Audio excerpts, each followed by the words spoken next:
There was a point in the past year and a half, I'd say, where I just started to recognize that if I had a safe place with people and I felt truly true psychological safety, and I started sharing little bits and pieces of what was going on internally, I then it felt like an antidote to shame.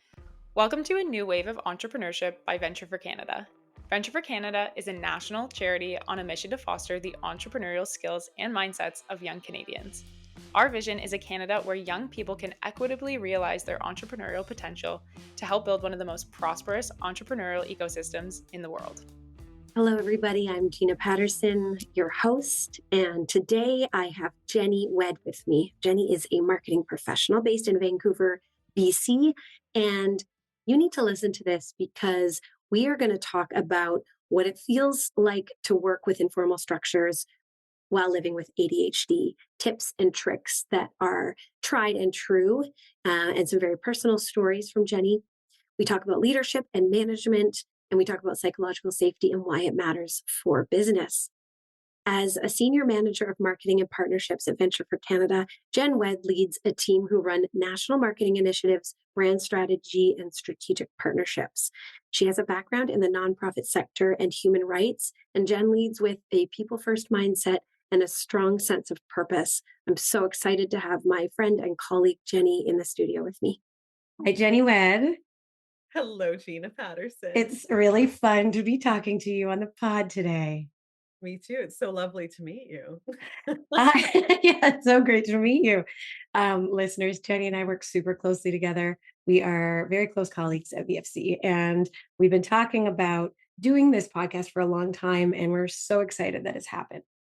Jennie, I want to dive in with a question right off the top about something that just I admire you for, which is how open you have been with your ADHD diagnosis. I find it to be incredibly inspiring. You have inspired others on the team. You've become a mentor to staff at VFC who also present with ADHD symptoms or diagnosis. And I just wanted to ask you a couple of questions about that. And the first one is, well, what has made you be so open? Was that hard for you? What was that first step like when you kind of disclosed in a professional setting? Ooh, such good questions. Also, such kind words. I think a part of me, my inner child, is feeling very content right now. Um, Mhm. yeah, I think it's a great question. I think so. Backstory: I first got diagnosed in 2020, Mm. ADHD, and I think the first feelings that immediately came were initially just like a huge level of understanding and thinking, "Oh, this is me. This makes sense," and just kind of peeling back layers.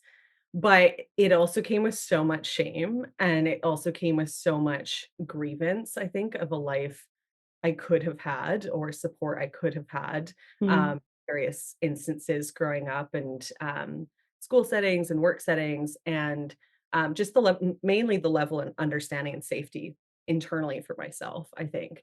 And so I think that was really difficult to kinda work through is, those layers of shame. Mm. And for a while and that was in part with a greater kind of healing journey I'm on and mental health journey I'm on. And this was a part of it is kind of diving into that shame and where is it coming from?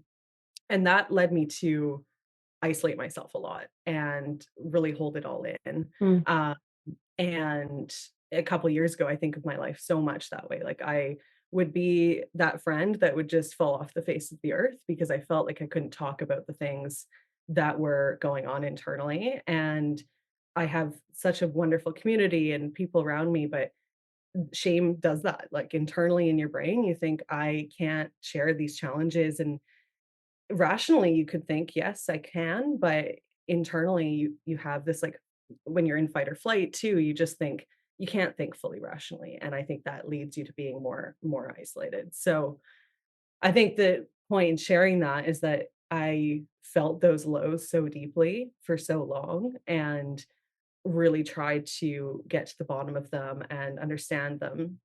I was in an era of fixing myself for so long, like self-improvement and jumping on that train of the new books. Like I have so many self-help books over here on the right to me. And it's funny because I can see my journey through the books, like the ones that were more hustle culture oriented and the habit building and everything, and then more towards like self-love, self-compassion, and Mm, acceptance.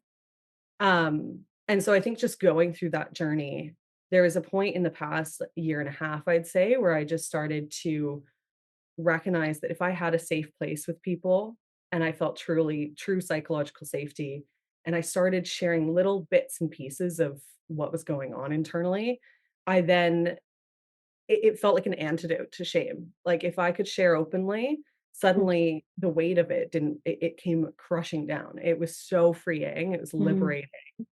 And communicating, like, it's funny because communications is my profession, marketing, and, I've always been in this space, and I've always been somebody that communicates with a lot of people in my life, but when it comes to communicating really and, like, communicating those real raw emotions and challenges, I was so closed off for so mm, long, and so long story long, I think there is that I have felt that shame, I've felt the lows, and I think coming out of that and coming to this place of acceptance and self-love, I mean, it's a lifelong journey. I've not got there. I think it's always gonna be a lifelong journey, but being in this more freeing space and, finding more joy in my life and love and compassion, I think that just inspires me to be able to speak more openly to others mm, because I know that has a ripple effect and I know it can help them feel more safe too and mm, feel more vulnerable and if they feel safe to do so and just hopefully foster more compassion for themselves mm. uh, because it's not easy when you're dealing with these burdens. Yeah. Did you? I thank you for sharing all of that, Jenny. It's so interesting and I think so relatable. What is it that your manager did, or what kind of environment did he create so you could share this with him? Because I'm assuming, but you correct me if I'm wrong, that that shame would have been triggered when you're talking to someone who manages you. And I'm thinking about it from personal perspective of even my own child with some mental illness issues. And the shame piece is interesting because I feel like it comes with maybe we're making an assumption there's something wrong with us, that we're flawed in some way. And then when you're talking to your superior, you never want to show that. You never want to show that you're weak or you're flawed.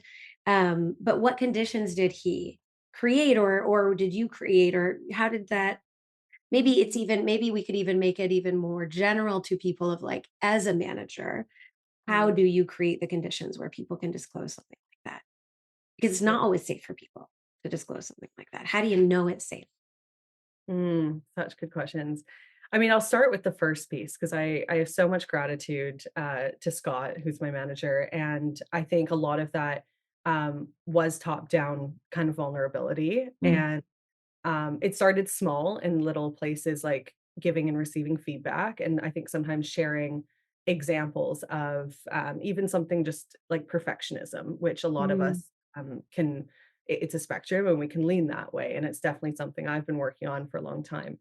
And even just sharing his examples of when he's had that fear of failure, and just mm, share like the real honest side of that versus kind of I think many people could take the approach of perfectionism's bad and just shaming you into you shouldn't be doing it and let go, and it's not easy to just let go. It's like mhm, emotions, there's so much that goes into our behavior at work, and so I mm, think even just starting to share some of those examples started to create more of a safe space for me to say, oh, no one is perfect. Absolutely, we know this, but I think especially to see a manager and realize, especially a CEO too, to realize, oh, they're not perfect also, and they're also on a journey. And I think recognizing we're just like all learning and growing constantly. mm. It's ever So do you changing. think that by sharing our own vulnerabilities, our own weaknesses as managers, we send the message that therefore we're not expecting perfection in you?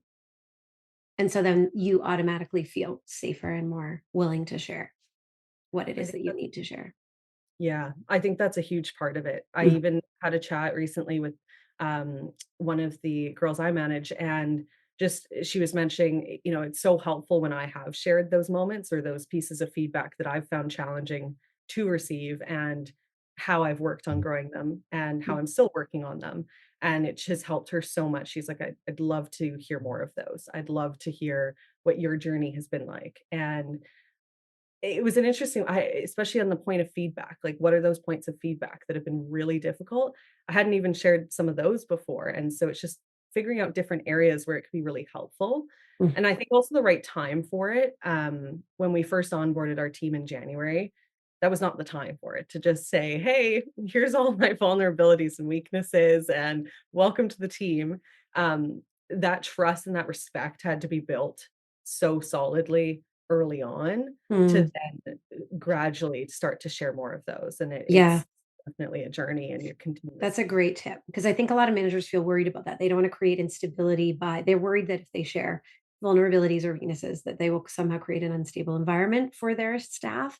But that idea of let things stabilize, let that respect and trust build and grow, and then slowly as time allows and as the relationship allows, you can start to identify through discernment when to share that stuff and what when it's going to be when you really believe it's going to be helpful. That's the other thing. It can't be self-serving. I really believe that managers we can't dump on or, emote to our staff for our own benefit. And I think that can be a huge abuse of power. And we see it often. But I think what you're talking about is a very um, staff person centered way of sharing. It's about, okay, I think this would be helpful for you. I think that you need this right now. And then you find the reception in that, like they're very receptive to that message, it sounds like. Yeah. No, Mm. discernment, I think that's such a key word, and I've never thought of it in that exact way, and I think that's so true because I think this year, one of the biggest things I've worked on as a leader, I mean, I always say the biggest lesson I think is that my own healing journey and my own mental health journey is my greatest leadership tool and asset. And I Mm. think when it comes to that discernment and, really being mindful of power dynamics and how to approach a conversation, how to approach a difficult conversation, it's always, I know I need to take a step back. I can't take a step in and start letting anxiety drive that conversation and those fears. I have to, it's sometimes hard, but I have Mm. to take a step away. I love going to the sauna at my gym. I pay for a very bougie gym and I Love that. go for a little executive workout, which I've shared before, where I just sauna and steam room and maybe roll my lower back because that helps with shame. And I just let thoughts come to me. And then, and again, easier said than done. Sometimes you can't fully just make a decision to do this, but go for a walk or take a minute for meditation and breathe, whatever it might be, but grounding yourself. And you've inspired me so much with this. I remember you had a tip about going into meetings and I think touching the ground and just really grounding yourself and being present so that you're mindful of those dynamics and that discernment, I think, because it's very easy to let anxiety or other emotions run a conversation, but it's very Yep. important, I think, as a leader to be really consistent and to Mhm. be as much as you can. Again, it's so hard, but to really work on regulating your Yeah. nervous too. It is a lifelong journey as leaders. And because even, I mean, I have been coaching people on this and I've been working on this and I've been talking about this and for years. And this year, one of my staff gave me the feedback again. She was like, listen, sometimes you in this situation, you kind of, oh, I think you overstepped, you jumped to conclusion, you jumped to answers and I think it was my job to jump to answers. This is what she said to me. And I'm like, okay. And I'm thinking about the feedback and I'm realizing, oh, I was anxious. I was scared about something. Which is always where it starts. Mhm. And I didn't check with her first about that. I didn't say, listen, I'm worried that X target is not going to be met or that, this risk is not going to be mitigated. I just jumped to I want us to do X, Y, and Z and kind of pushing something through. And then she's a manager of managers. And then so it all falls down through all of those people, this kind of directive. And everyone's like, wait, well, how did this get decided? And it's Mhm. just not the way sometimes it's an effective way if there's an emergency. This absolutely was not an emergency. This was totally coming from my own anxiety. And Mhm. so, yeah, over and over, I have to learn this. I do it far less than I used to, but it still comes up. And so I think that it's as a manager, I think the damage that comes from that is wasted time, confusion, potential trust break, which slows down work, the inability to really, your words have less weight because you could lose credibility because you don't actually might not even know what the right answer is and you're kind of giving that right answer without the full scope. So I think there's a lot of downsides to communicating like that in an organization. And the more power you have, you mentioned, you know, really knowing the power dynamic and understanding it and respecting it, um, the more ripples there are. And you Mhm. can't bring them back because they're out. You say one thing and yeah, it's such a interesting thing, the sort of burden of leadership. Um, and you take it so seriously, Jenny. So that's why you're here. And I thank you for your answers. I wanted to ask about psychological safety. So we hear that term a lot. It is a buzzword in the corporate culture. I think a lot of people are trying to explore what it is. The experts absolutely know what it is, and I think the rest of us are trying to figure it out. Mhm. In your experience this year, managing an entire department at Venture for Canada, what have you learned about psychological safety? And what is it for you? And what is it for your team? How do you foster it? I Or love try that. to foster it? I shouldn't say that it's perfect, of course, but yeah, Yeah. how do you think about that word? Yeah, that's such a good question. I've been learning so much about it. I know Brene Brown's work is amazing, and so many other leaders out there, and psychotherapists out there have spoken about it. But one of the things that stuck with me the most was a podcast, Diary of CEO, and it was Dr. K on the podcast. I think this isn't his formal title, but Diary of CEO marketing team framed it as the brain rot doctor, and he came on and he talked about how the number one thing that people need in order to change their human behavior is safety. And that stuck with me so much. And the whole conversation, it's an incredible podcast. But I think just when it comes to teams and the workplace and getting things done ultimately, that shows so much. Like, you need to feel safety in order to maybe change a behavior, and that could be stepping on the gas pedal because something needs to get done, or it could be implementing feedback, or there's so many things we're constantly changing and evolving. And so that's really stuck with me in my own healing journey as well, of I need to cultivate safety within myself and also externally. And so, yeah, I think one of the things is definitely what we spoke about too earlier, is top down vulnerability.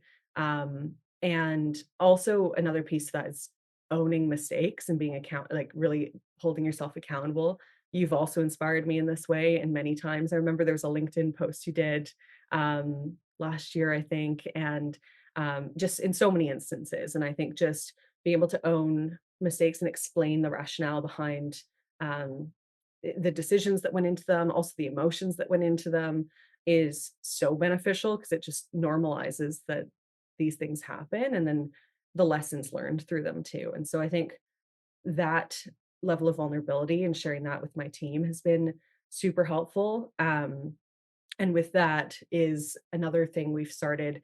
I call them no shame zones, which are NSZs, because I like to just have little words for things. And I know you've asked me before, like, what does it take to build a no shame zone? And I think similar to what I said earlier too, it takes time. It doesn't just happen overnight. You don't just hire somebody and say, we're going to start a no shame zone. It just doesn't work that way in any facet of life. And so I think it takes time. But I think as much as we can, bit by bit, like, share those real emotions gradually with each other and the challenges. I do think that it's that antidote to shame if we speak openly and we own our truth. And so it gives people more like self forgiveness, compassion, acceptance, and I think also it helps problem solve. When you're often in that fight or flight mode, you can't think rationally, you can't problem solve, shame Mm. overwhelms you. And so if you share about it, your manager or your colleague, whatever it might be, can help you with that problem solving. Okay, So because that's what I was going to ask you. So, can I yeah, interrupt for one sec? So, yeah, can you give me an example? It can be hypothetical mhm, of a project that was or a task that benefited from this. So, if you think of if we get down to kind of a manager who doesn't really necessarily understand why they would need to cultivate this because someone has targets and they have to meet those targets, and it's not the manager's job to figure out how the person does it. They have to figure it out. How though do you have I think you do, because I think we've talked about this, an example of where you've seen someone stuck and then get unstuck because of this? I guess that could be one example, but Yeah. any examples would be great. I'm trying to think of one. I mean, the way we often foster this is having a little item in our agendas of sticky and crunchy points, which is a Mm, reframe of pain points because it's yep. less intense. And we always put it at the top of the agenda just to because I feel like that's the most useful amount of space and time that I can provide. And so this has been anything from like awkward conversations that need to happen between other members, either on our team or other teams, and needing to problem solve how to approach that. Mm. And like really just like real things. They happen to all of us. It's like, oh, I need to get this. Procrastination. Procrastination's huge, Yeah, 100%. because if you don't have a free shame-free zone, you don't you're not going to tell anyone about that. And it's going to, if your manager isn't on top of that, which they may or may not be, then it can fly under the radar until it's too late. And then there's huge repercussions. So that's what I'm thinking about. I'm thinking about like, maybe that's what comes up for people in these spaces is, Jen, I really can't get to this thing. I know you really want me to. I don't know how to get to it. I'm putting it off. Actually, Mhm. I was doing that about something before the break. Well, I'm still doing it. We're supposed to be sending out these emails. It's sort of a campaign. I've not done it. I'm procrastinating. I need to talk to someone because as soon as I talk to someone about it, it tends to kind of poof the bubble of there's some fear under there. There's some fear, awkwardness, discomfort. Um, so that's what I think about when I think about you talking about these no shame zones.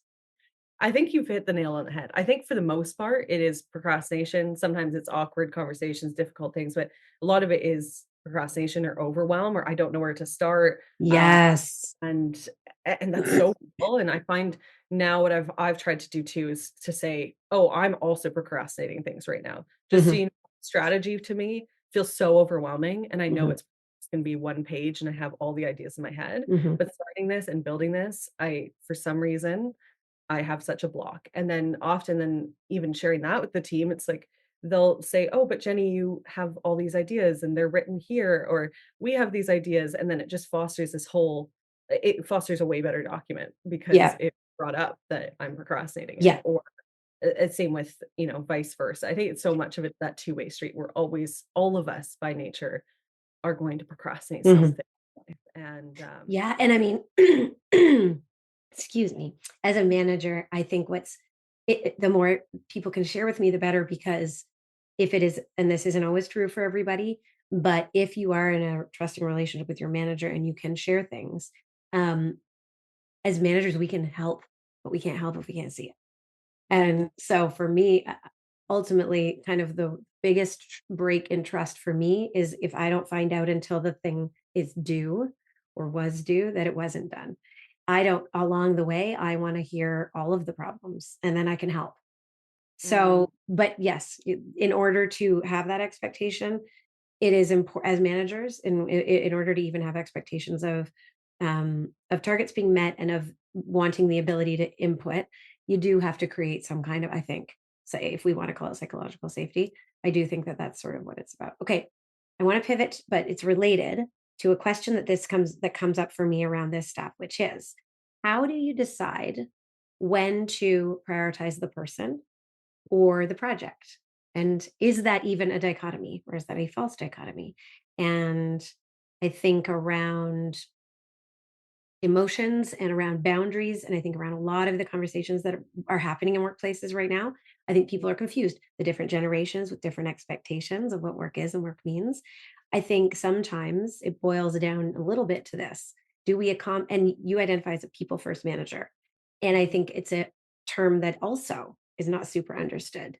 So what does that mean to you? Because Jenny, you slay your targets. You are very productive. You are very creative. You are hustle. You get shit done. And you also manage to create this people first team. How Mm, do you do that? such a good Is that too question. big of a question? Do you want me to narrow it down? No, it's great. I think it's great. You can Okay. ask for examples too. I mean, I you you brought this up last week or the week before when we met, and I just thought it was like such an interesting way of phrasing it because I've thought often of ambition and authenticity or just other kind of dichotomies out there as well. Mm-hmm. And yeah, I think it really is a false dichotomy in a lot of ways. I think if you prioritize people from the get-go, and you invest that time and energy in building that trust and in their growth and in genuinely caring for them, Mm-hmm. then that has multifold impact. I think at that point, you're inherently prioritizing the project in the long run. So it's starting out prioritizing the people and building that time, and that takes time and it's difficult sometimes, and absolutely, but then in the long run, that's such a multifold impact, I think. Then you have so many projects that come along, and when you need to hit, the foot on the gas pedal and you need to go into sprint mode, there's trust there. Your team trusts that, this is just what needs to get done. Things will get taken off the plates and we'll go into a sprint mode. Or as a leader, for me, I know I have trust in my team that when we do need to really hustle for something, sometimes it's an end of day target, a partner has a deliverable, we're working on a press release, or sometimes it's a whole campaign sprint period for fellowship program with our recruitment targets. And we figure out systems that work. We meet daily for 15 minutes, but then sometimes prioritizing the people sometimes is saying, checking in on that energy. And sometimes people just cannot jump on a Zoom and the energy and the capacity is not there. And saying Mm-hmm. that, and beyond that, that's a 15-minute call. But beyond that, I think it's also mental health days. And I think celebrating with our team, I think we're all on these mental health journeys as well. And I think celebrating when we listen to our bodies and when we take a step away and we say, need a mental health day, or I Mm-hmm. feel some sickness coming on, I feel burnout coming on, or whatever it might be, but saying, I need some time. And then Mm-hmm. the trust built with the whole team so that people can jump in and support on the project. So it's a balancing act of you're never dropping one or the other, I think. And it's Yeah. difficult, but it's Yeah. important. Okay. So it strikes me that the work of the manager then is to be very, very, very clear always on the priorities, because what you're doing is you're you're constantly ready to change the rules of the game if possible. And this is a lot of about this is similar to how I manage as well. So it's Mm, constantly being very aware of risks and priorities, and they go together for me. So it's like, if this doesn't happen today, what is going to happen? mm, Can I prioritize the person in this situation? And most of the time, in most work, the answer is yes. Sarah, the wonderful Sarah Stockdale, who you know and love, was on this podcast in the summer. And she talks about well days and sick days. And she's like, I don't care. If you need one, I want you to take one. I don't care mm, if you just took one. If you need one, you need to take one. And she very much has that sort of invest for the long term. And and she talks about the fact that we're not doing brain surgery here, so if we needed to, okay, so if there was a crisis in someone's home, they had to put a pet down, a family member is sick and they need to look after them, they're whatever it is. I think being able to step back and go, okay, people first, doesn't mean at the expense of the project, but it means, is there anything that can be edited to maintain the person as the priority as well? So, mm, and so many times it can be if you just ask, like even deadlines where, we have huge, very public deadlines for applications, for example. What if if something is really, happening, what if we push them? How many people would that impact? How much work would that create for people? Is it going to be painful? If so, okay, then maybe not. Then maybe we hustle and we bring in other resources and we do it. But if it's not, which 9 times out of 10 it's not, let's make that decision. And I think so. I think there's a bit more work and that happens a bit from them in as a manager. Like I think you have to, although all of those, being very aware of risks, being very aware of priorities is good management anyway oh, yeah. of any project, right? But you Oh, do have to be aware of that, right? So that when mm, something comes up quickly, you can quickly move the pieces around. yeah. Do you find that? Do you feel, does that resonate with you? Does that feel like what you end up doing in those situations? 100%, and I love that you put it that way because I think I sometimes breeze over that, and I think it's just become such a norm that I can communicate, but when I look back on it, there's so many times when I felt like I couldn't, and so Mm. it comes back to that communication piece and the trust to be able to communicate when there is crises or high priorities or whatever it might be, Yeah, to that's do right. that reading. Then if you've built that trust and are able to safely communicate, you can move quickly in Yeah. times of crisis. And I think risk mitigation too, risk planning is something I've learned so much from you and from your team. And that's been so Mm, helpful in the way that we run our shop, because we're constantly pivoting every single day. And it's really helpful to say, okay, it's very likely that our priorities are going to change. And so what's the plan B and what's the mitigation and what's yeah. the impact matrix as well of the different campaigns running. So Yeah. It is so um, fulfilling when you can do that. And I think what you're saying too is the trust comes back and the loyalty is there and built so strongly in those moments. I had Scott do the same thing for me. I needed to take a leave for a long time, like 4 weeks, and I didn't know how to do it. You were here for this, and I was scared to ask, and I asked, and in that same meeting he said, I want to make this happen for you, Gina. Absolutely, I need to talk to HR and we'll figure it out. And it was so interesting how sometimes, when we're trying to, when we're imagining asking or doing the thing, we picture the worst case scenario, and we picture your reputation. I pictured my reputation changing and all of these things, and then suddenly all of these options opened for me, and it just felt so incredible. And the loyalty and dedication I felt for him and the organization just went up so much more. And so I think, it's not that we're doing it for that.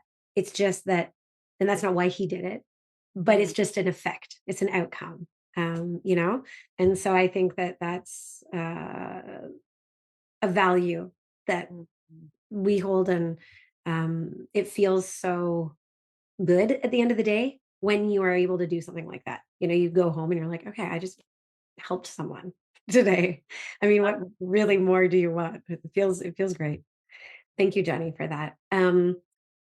Okay, and the last question is a little bit of a pivot because I wanted to talk to you about your perspective on entrepreneurship, because I love how in your some of your sort of bios and the way you described some of your things and some of your writing, you talk about your personal kind of vision, it about the kind of world. It speaks to this idea that maybe the world needs more entrepreneurship and an entrepreneurial mindset globally. And I just wanted to understand for you, because you're such an intentional, thoughtful person, why do you believe that entrepreneurial skills are important for the world?